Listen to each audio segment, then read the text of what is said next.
Hi, and welcome everybody to the Winner's Circle Sports Betting Channel. My name is Ross Benjamin, your host. Like every Tuesday morning, we are joined by Mr. Sean Higgs and Jesse Schule, the red hot Sean Higgs. The red hot Sean Higgs, who right now, over the last 7 days, number one on the leaderboard. And also, if you look at the last 30 days, it goes Ross Benjamin, Sean Higgs, Jesse Schule, 1, 2, 3, or yeah, 1, 2, 3, whatever the case may be. I think I might have Jesse and Sean intertwined there between 2 and 3. But the bottom line is you're looking at the top 3 handicappers at gamblersWORLD.net over the last 30 days, folks. So, Sean, great weekend, my friend. I'm glad to see it for you. Yeah, it was just, I guess, a matter of time before the NFL flip, but it was on its way there. We had a 7-2, we had an 8-3, so we're kind of getting good. And then, 10-2 is a good one. We're not gonna complain for a nice week of football there. Yeah, absolutely. And a couple weeks ago, an 8-1 on a Sunday in the NFL. Things are starting to roll for Mr. Higgs. You got to keep an eye on him, folks, because once he gets rolling in the NFL, watch out. He puts bookies out of business, local bookies, that is, anyway. If they still exist. Talking about somebody who's red hot, Jesse Schule coming on like a banshee of late. How are you, my friend? I guess you could call me hot with college football, Ross, but NFL's been a little bit tragic this weekend. And then last night I had the Chargers, took another half-point loss there. So, licking my wounds a little bit with NFL, but college football is my number one sport. That's what we're here to talk about today, and I feel great about it. Yeah, and we are talking college football today, and we will be talking Duke and Florida State, Ohio State, Penn State, and Clemson and Miami. So 3 interesting battles. And before we get to that, just a friendly reminder, folks, if you have not subscribed to our YouTube channel, take a second to do so. It costs you absolutely nothing. No strings attached, no hidden agenda. You're just privy to the best sports betting podcast on the internet today. And I say that emphatically. I say that with a ton of confidence. And I say that without offending anybody else. I am biased. There's no two ways about it. But there's some credence to the statement. In any event, if you're watching on your PC, you'll see a WC logo right there in the bottom right-hand corner of your screen. Click on that. That will get you subscribed. And it's absolutely free, like I said. And if you're on your mobile device or your smart TV, you'll see a black subscribe button. Mobile device or your smart TV, black subscribe button right underneath your video box. That will get you subscribed as well just by clicking it. And take one step further, folks. If you're already subscribed and you haven't done this, or if you're a new subscriber, just take an extra moment to go into your YouTube settings and click that alert notification bell for the Winner's Circle Sports Betting channel, and you'll be notified immediately upon any of our videos or podcasts, I should say, going up on our great channel here. All right, let's get right to the meat and potatoes today, guys. Jesse, Penn State and Ohio State, unequivocally the best game of the week or the biggest matchup with national implications. Ohio State right now is a 4-point favorite. The total is 46.5. Not much change it did change a little bit. They opened at 4.5 and 48. So looks like there's some early money to the under here and some early money to Penn State. What say you, my friend? Let's get to the meat and potatoes, Ross. And those who follow me on Twitter know that I like my meat and potatoes. Difficult game to handicap. Everybody's going to say, who have these teams played? Penn State comes in with the number 2 ranked defense nationally. They're only allowing 8 points per game. They've practically blown out everybody. They don't have a strong schedule. So, it's going to the critics will say they haven't played anybody. Penn State fans will say they played who was in front of them. They get full marks for style points. I will say there was a windy day in Champaign. I think that they had like a lackluster performance against Illinois, but from where I'm sitting, Ohio State's had more of those lackluster performances. In particular, I bet against them when they played Maryland at home.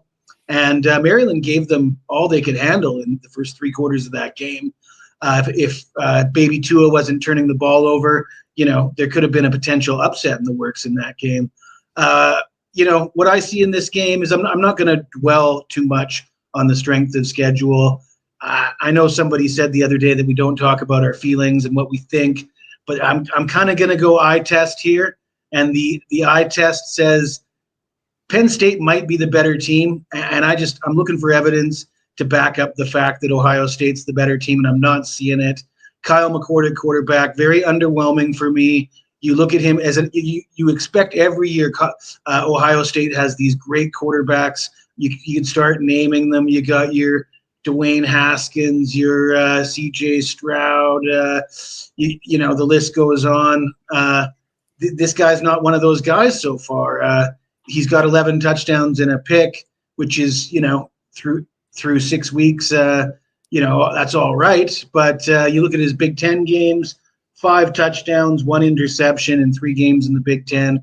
Completion percentage hovering around high 50s, low 60s in the percentage points. And his counterpart, Drew Aller, he's not that much better. 5 touchdowns, no picks, but also 3 rushing touchdowns. He looks a little more poised to me. Perhaps he hasn't been tested as much, but really, when you say that Ohio State has the stronger schedule, you point to the Notre Dame game as evidence of that. Well, they only scored 17 points. They were lucky to win the game. McCord throws for 240 yards, no touchdowns, no picks on 60% passing. And that's what you want to hang your hat on? I don't think so. I think that I think the eye test says Penn State's the better team. I'm going to take them straight up on the money line plus 160. All right. So Jesse likes Penn State so much, he's going to take him on the money line plus 160 and makes a very compelling case to do so. Sean, Ohio State. Yeah, I mean, it's not like they've overwhelmed you when you watch them. But, they did pull off that win against Notre Dame. Like Jesse says, that win looks a little better now that Notre Dame knocked off USC last week. But I think we all expected that. I know I did. I had him as my top play. This kid, Aller, the quarterback from Penn State, he isn't making any mistakes.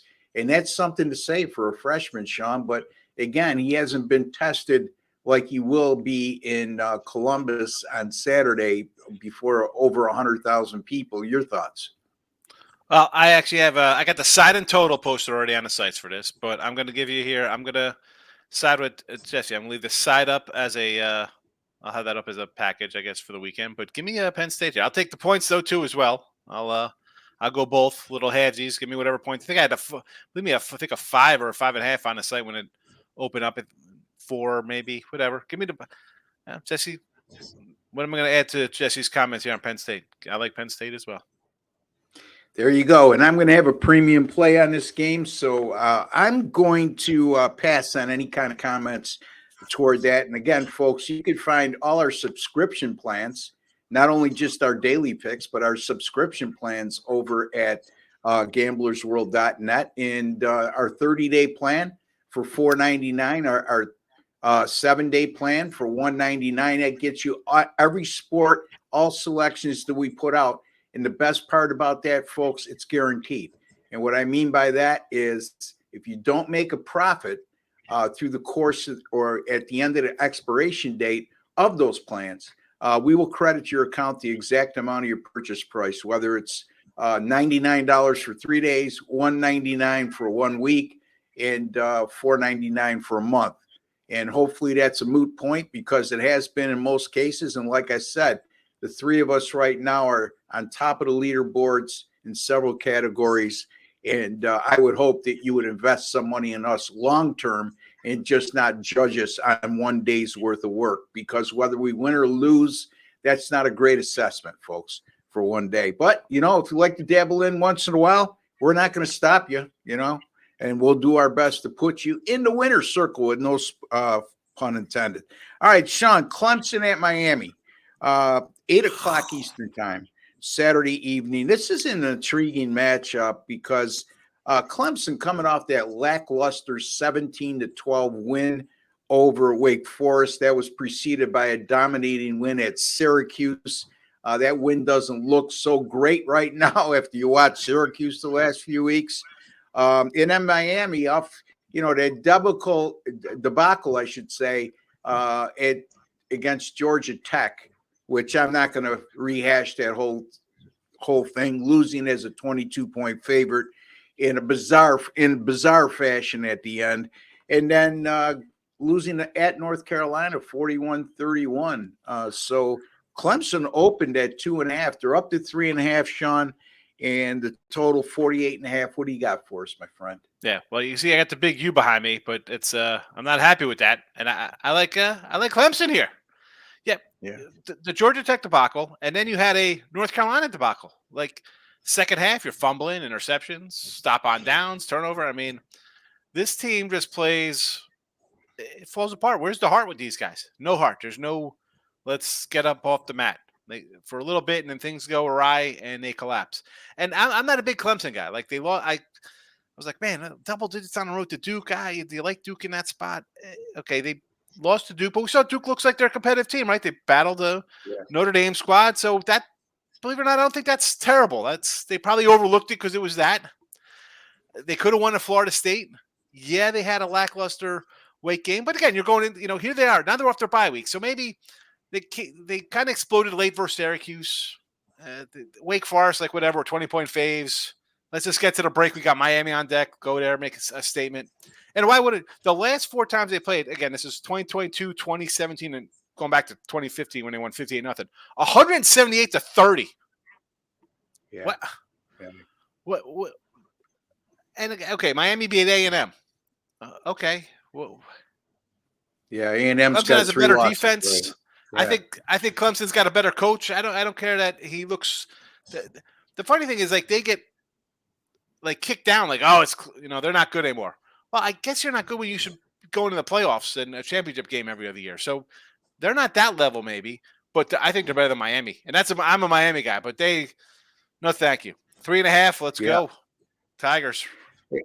Yeah, you mentioned all those Clemson scores against Miami, and to be fair, those were much better Clemson teams. Oh yeah, for sure. Back then, but by the same token, okay, you have to question the mindset and the mentality of this Miami team right now. I think Miami fans are going to start to realize, like I've always contended, Mario Cristobal is a tremendous recruiter, absolutely, and especially now he's at his alumnus, and he went to school at Miami. He's a South Florida native. He's a great recruiter, but as an in-game coach with his decision-making, especially in games like this where it's predicted to be a pretty close game that might go down to the wire, I have a hard time pulling the trigger with Miami, Jesse. Yeah, well, I was on the U last week against North Carolina. I said that I expected them to bounce back after the debacle against Georgia Tech. And that's kind of it puts a chink in the chain with the handicapping process, Ross. As I said, I like to be on a team 1 week, jump off them, come back on, go off, hit the under in a game, and you really develop a feel for them. But once you're wrong about them once, it throws that whole thing out of whack. You lose with them. Now you have a opportune spot to come back on them, to bounce back, but you don't want to take it because you got a sour taste in your mouth. It really messes with you. And that's probably what's preventing me from taking Miami as a premium pick this week, because I think it is sort of a good spot for them to bounce back. And as evidence of such, I will say I know another team that lost a couple games and had 2 losses and were left for dead. And all the negative things that Sean said about Miami were said about Clemson until they spanked Syracuse and showed we're still alive here. And can Miami do that same thing? I think it's kind of a good spot for them. It is a home game. It's getting 3 in the hook. I'm a sucker for taking that hook. So give me the points. I will lean toward Miami in this one. So Jesse's leaning toward Miami. I agree with Sean. I I got down early on this game at 2.5 myself with my personal bet, and it jumped to 3.5, and that bothers me a little bit to give that hook out. But having said that, push comes to shove. I just right now, I just think Miami is as soon as things go sour in the game, it's like here we go again kind of thing. The last 2 weeks, and I think that's going to carry over into the Clemson game. I think if you give Dabo Swinney a week extra to prepare for an opponent, that he's going to be even more effective in terms of, and Sean mentioned it, likes Dabo Swinney much more than Mario Cristobal. And I think that I've made my case, given that I do not think Mario Cristobal is a very good in-game coach. I like Swinney in this situation as well, especially with that extra week of rest and the mindset that Miami is going to carry into this game. So two of us like Clemson, and the other guy, Mr. Schule, likes Miami. Again, our official pick here is Clemson -3.5. And then Jesse likes Penn State +160 on the money line over Ohio State, not only taking the points, but he says Penn State will win this game outright, and I'm going to give you a handsome rate of return for following my advice. All right, let me look at my game, and that's Duke and Florida State. Right now, Florida State is a 14-point favorite. The total in this game is 49. The whole thing here is, again, college football gives you nightmares when you have situations like the Duke quarterback, Riley Leonard, who got hurt on the last play of regulation time against Notre Dame, actually the last play of the game, I should say. And he did not play last week in Duke's 24-3 win against NC State. And who did play was the backup, Henry Beline, who was 4 for 12 for 107 yards and interception. They only accounted for 301 yards of total offense in that game. And there's a vast difference between the Duke backup, a big disparity, I should say, when it comes to the Blue Devils backup quarterback, Henry Beline, and Riley Leonard. Now, when checking the reports as late as I should say, 45 minutes ago, Coach Elko is not really giving an indication. He doesn't want to tip his hand. I know that he said that Riley Leonard did go through the pregame warmups against NC State last week, but they decided he wasn't ready to go, and he's currently listed as day-to-day. So even when I'm going to assume that he's going to play, okay? Whether he plays or not play, I'm looking at the total here. And this Duke defense, by the way, folks, they've been outstanding. I mean, they've allowed 21 points or fewer in all 6 games this year. They were also number 4 in the nation in scoring defense at a little under 10 points per game. They've shown throughout the season that they can carry the load even when their offense isn't playing well. And last week was a true indicator of that, playing with a backup quarterback that didn't wow anybody by any stretch of the imagination, and they carried a team. Now, here's the other thing. Florida State's averaging 42.2 points per game, guys, including 48.7 points per game in 3 contests at home. Yet the total's only 49. It's like they're begging you to take the over here. However, the flip side of that equation is in 3 home games this year, all against FBS opponents, Florida State is allowing 11 points and 277 yards per game. With or without Riley Leonard, and considering the fact that Florida State's defense is so good at home, and Duke's defense has been steadily good all season long, I don't expect them to hold Florida State to their season average, but I do think they'll hold them well below their offensive season average, I should say. So I'm going to go Duke, Florida State here, under 49. Jesse? Yeah, Ross, I want to have a premium pick on this, and I'm debating the under or the dog.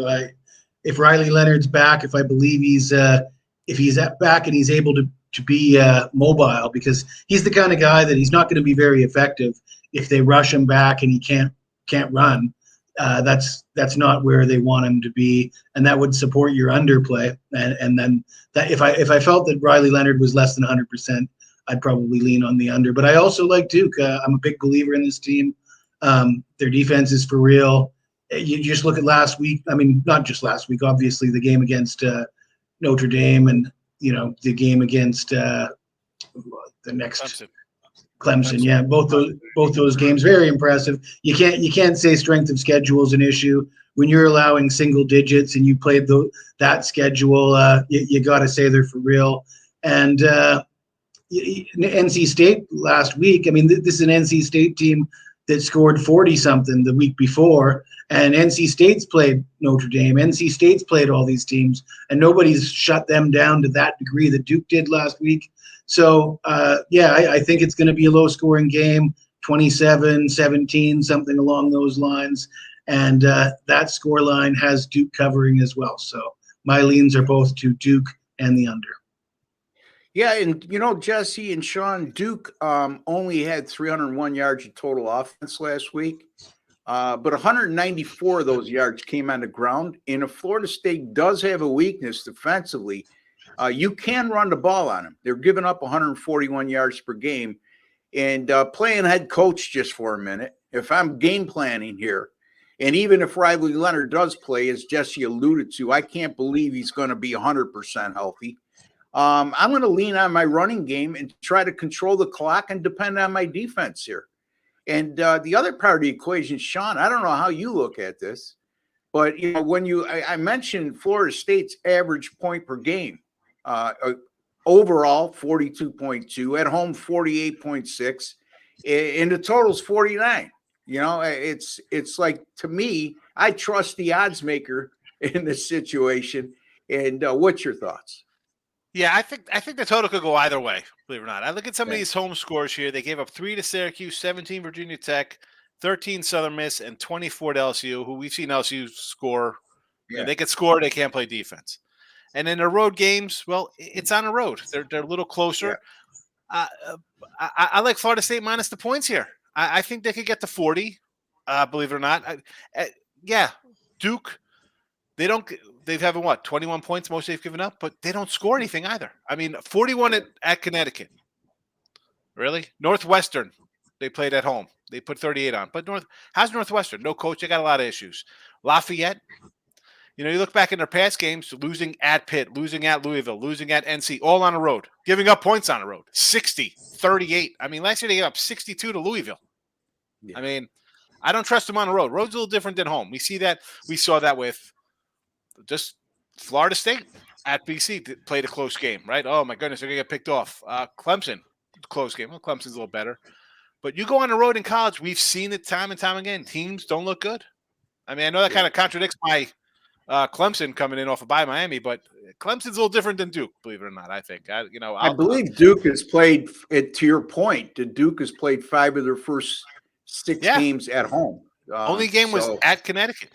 And that's really not a test, But at the end of the day, I mean, I think that, like I said, they're not going to – I'm predicting they're not going to come anywhere close, Florida State, to scoring their season average, even at home. And again, I look at Florida State's average point per game, and the total is only 49. What am I missing here? Okay, they're high in that Duke defense. I agree. Johnny Wilson, maybe. Johnny Wilson was out last week. I know that other guy, Coleman, came in and looked even better. But well, that's against Syracuse. Yeah, and this isn't a game. I don't think Florida State's like, hey, it's Duke. Let's, haha. No, I think any ACC opponent is beyond that. They lose to Duke. They are out of the ACC championship game because Duke is 5-1 and they're 6-0. So whoever wins has the head-to-head, and they'll be looking at getting to the ACC. Is there even an ACC championship game this year? No, they got automatic bid. Yeah, because I know they don't have the 2 conferences. They have the top divisions, the first and second place teams play against each other in the ACC. They switch their stuff around. I'm like, no more coastal and Atlantic divisions, but it's not like Florida State can be like, it's okay. I mean, you make good points, Sean. No doubt about it. And this is an intriguing matchup. And again, let me ask you two guys a question here, and then we'll move on and tell the folks what we got coming up, and we'll wrap the show up. But if you knew that Riley Leonard was playing, Jesse, and you're very good at this, if you knew that Riley Leonard was playing right now, he's 100% healthy and playing in this matchup as we speak, what's the line here? I think the line to me indicates that they think he's going to play. So I think if they announce Riley Leonard is going to play, I don't see it going below 14. Yeah. Myself. Yeah. I think that I think that line's going to go up to 17 if they say Riley Leonard's out for sure. Yeah. Yeah. I agree with you. And even if he does play, I don't see it going below 14 to Jesse's point, because I can't believe he's going to be 100%, Sean. You know, you're talking a high ankle sprain just 3 weeks ago. Anybody who's ever had a high ankle sprain knows how that's not a normal ankle sprain. That takes a lot longer to recover from. Yes, they have the best treatment that they're going to. We're not privy. If we got a high ankle sprain, we're not privy to the treatment these players are going to get. But again, Sean, what's your thoughts in terms of that line? And if I agree, if he's ruled out, it's going to go to 17. I don't think it really moves off this number, right? It's people want 2 touchdowns or 14.5, whatever it is. It's a 13.5. You might have a little, oh my goodness. I'm more of a guy like I'd rather know for sure somebody's in or out. I don't need a QB rotation like, oh, he's playing a couple. Let's see how it holds up like that. We've said this before. Yeah. Like all heck breaks loose. Then you don't know what's going to happen. You get broken plays. They're preparing for one guy. It's another guy. It's this and that. And again, I don't know their ins and out of what they're looking for in other quarterback play, but I'm guessing he's playing. Like what Jesse said, the line's touchdowns.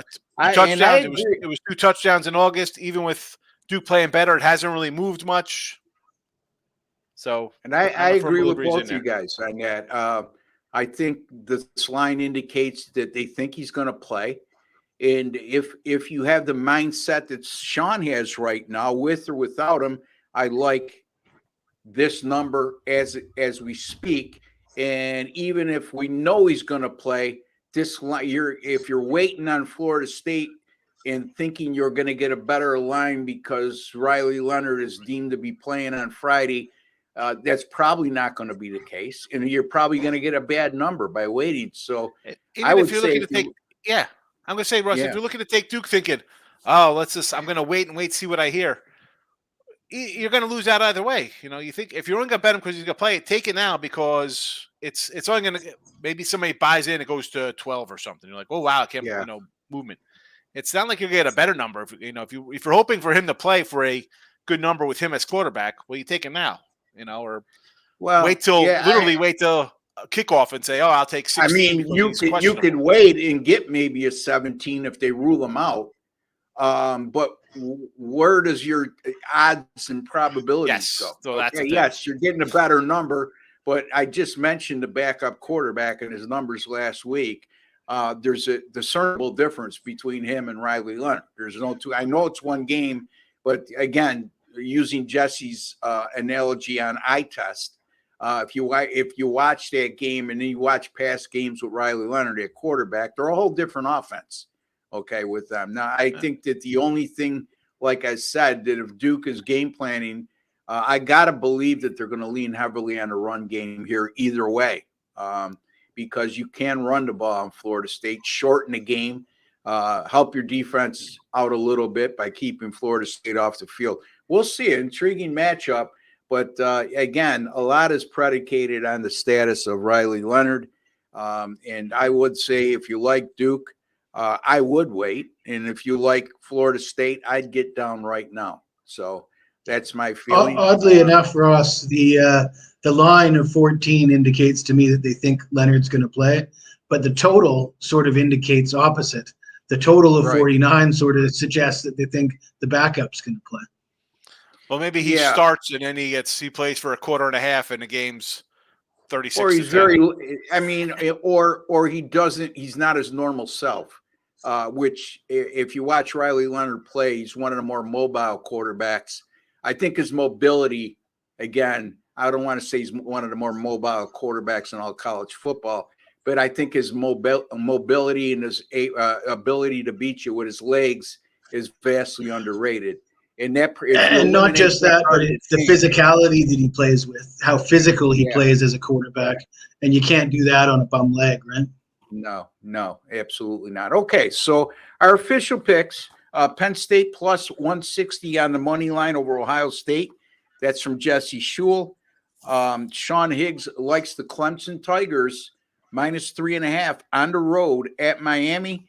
And I'm going to go with Duke and Florida State under the total of 49. Great discussions today, guys. All right, let's get to why people should invest some money with us at gamblersworld.net. And Sean, there's a lot of reasons why they should invest money with you right now, but I'll let you tell the folks exactly why. And put your best foot forward, because I know you don't like bragging about yourself, but you have every reason to at this particular moment in time. All right. Well, I got a college football up for tonight here on Tuesday, if you want to get that on that. 6-4 this week, Saturday weekend college football. 10-2 NFL, 41-29 for NFL season, 68%. So good October. You know, it was a little grind there in September, but we've changed our footing, getting better. And listen, I'm going to give you a few more games in these guys, maybe hit a little less percentage, but if you like action, I got you covered. 8 NFL, 7 college football, or excuse me, 6 NFL, 7 college for the week already. So there it is. What's it say? 2013 run last 7 days. Not too bad. So, I mean, again, you've proven that you could win with volume. Okay. You've proven that time and time again. If a client invests with you as opposed to me or Jesse, you just mentioned you're going to give out a lot more games. You might not hit the percentage, but you're going to win. Money management. Okay. Do you change your money management plan with Sean Higgs as opposed to me and Jesse? Not because me and Jesse are that much better, just because of the volume games alone. Absolutely. You have to. Yeah. You have to. All right. So bottom line is, I guess what I'm trying to say, folks, if you're betting $200 a game on me and Jesse, you would probably cut that in half, Sean, possibly. Yeah. With you because of the volume of games. And that's not a sign of not having confidence. You know what I mean? No, it's not that. You just have to, there's so many. When November comes and all of a sudden Ross is going to come on here and we'll be off air and he's going to be like, I can't believe there are 17 games on Saturday. You can't do that. Well, that's how I bet.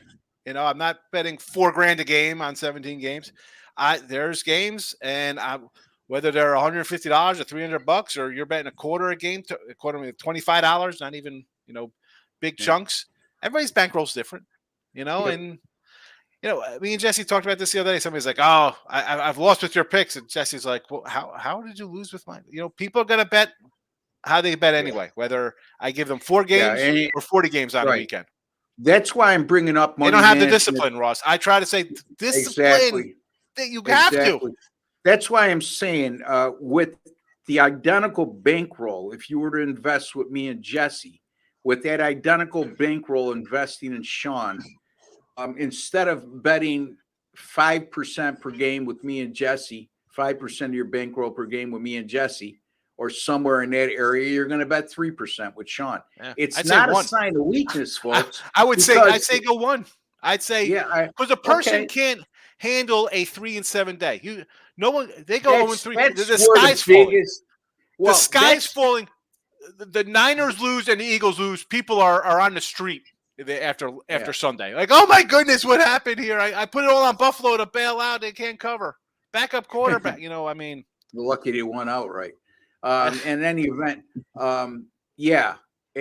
money management's key no matter what your bankroll is. No matter you're not in competition with me or Ross or Jesse or each other. No. It's yourself. Worry about yourself. Don't worry about some guy's ticket he puts on freaking. Look at this great ticket I have. Fake. Stop it. Yeah. Worry about yourself. If you were 8 years old, your mother would tell you to worry about yourself, right? Worry about yourself. I don't care about the other kid. Do your homework. I worry about you. Worry about yourself. Right. Don't worry about everybody else's. Yep. Worry about yourself. My point being is this, folks. You invest with a guy like Sean, okay? If he has a bad day, right out of the chute, and you're betting the same amount that you do with me and Jesse, you're probably going to be betting scared going forward, or playing catch up by betting half the amount you did in the first week with him. Okay. If he's off a bad week. So why bury yourself like that? Over the long haul, if he hits 55% with over 200 picks, you're going to make a ton of money. So why get greedy right off the bat? So that was my point with money management, and it's key. It's the biggest downfall and the biggest reason why people don't have success with sports betting, especially when you're following guys like us. Is there, like Sean said, lack of discipline and lack of money management. So very key. Anyway, Jesse, let's get to you. All right. Well, yeah, I did get a message on Twitter this weekend, a guy saying that he hasn't been winning with my picks, and he sees me on the leaderboards at every site. My picks are winning. And he asked me, can you explain this? And I said, I think it's got to be a bankroll management issue, or you're betting your own games, or you're leaving some of mine out, because quite clearly, if you're betting mine, you're doing all right. And yeah, I think everybody should follow me on Twitter. You will see pictures of meat and potatoes. In addition to that, pictures of Sean in a nightgown with some bling bling and some shades up on my Twitter. Literal picture of meat and potatoes too, by Jesse, not just meat and potato. Yeah, literal picture of meat and potato. Absolutely, almost on a daily basis. As far as my college football runs, 14-2 now with sides in 2023, but over the long haul, this is posted on Twitter with an image, a screenshot from the back end of one of the sites that shows 70-30 with my last 100 college football sides, 70%. I'm pretty proud of that. I don't know if people realize how difficult it is to do that, but welcome all comers. I got 3 games up for tonight. I got college football, I got MLB playoffs, and I got hockey. Oh, by the way, 6-2 with the MLB playoffs so far. And NFL, right. I'm on a bit of a cold streak. That reminds me, MLB playoffs. All 3 of us are fully engaged, and you can get the rest of the MLB playoffs, including the World Series, for $149 right now at gamblersworld.net. And of course, that is guaranteed. If you don't make a profit, you don't win. You will be credited back that $149. I started out slow in the MLB playoffs. I've hit my last 3 in a row, including Texas yesterday at plus 110. I also had the Dallas Cowboys on the money line yesterday. So a 3-1 week in the NFL. I didn't love the card last week in the NFL. I only made 4 picks and I won 3 of them. College football, after going 0-3 in the weekday games, I went 4-3 on Saturday. Still college football since September 14th, 24-11, and since December 2nd of last year, as documented by Sports Capping, 46-25 during that stretch. That's good for 65% in college football. Major League Baseball, like I said, 3-0 with my last 3 since August the 4th, 52-32, 62%. I don't give up big favorites, folks. So your return on investment, not only with the 62%, is going to be very good. All sports, 58-32, 64% since September the 12th, and 106-68 since August the 4th in all sports. That's good for 61% over the last 2+ months there. College football, NFL combined, 40-21 since September 14th, and that's good for 66%, folks. Again, invest long-term with us. If you just like to dabble in once in a while, that's okay too. You can get any of our single game or multi-game daily packages over at gamblersworld.net. I will be back later today with Chip Chirimbus and Paul Bovey. We'll be discussing NFL games between the Lions and Raiders, Browns and Colts, and the Commanders and the Giants. Stay tuned for that. And there's a like button underneath, Jesse, and tell the folks what you need them to do with that like button. Smash that like button. Not only did Sean take his headphones off, he cleaned his one ear. So in any event, if you need the wax cleaned out of your ears, just take your leave your headphones on and just let I Jesse gotta put scream cotton in that my to you. ears. Yeah, that like button, folks, is important to us because it's just a small token of your appreciation for the time, effort, and research that we put in to bringing you this podcast, bringing you winning free picks, and also not only that, making you a smarter sports better today than you were yesterday. For Sean Higgs, Jesse Schule, and Ross Benjamin, take care and God bless, folks.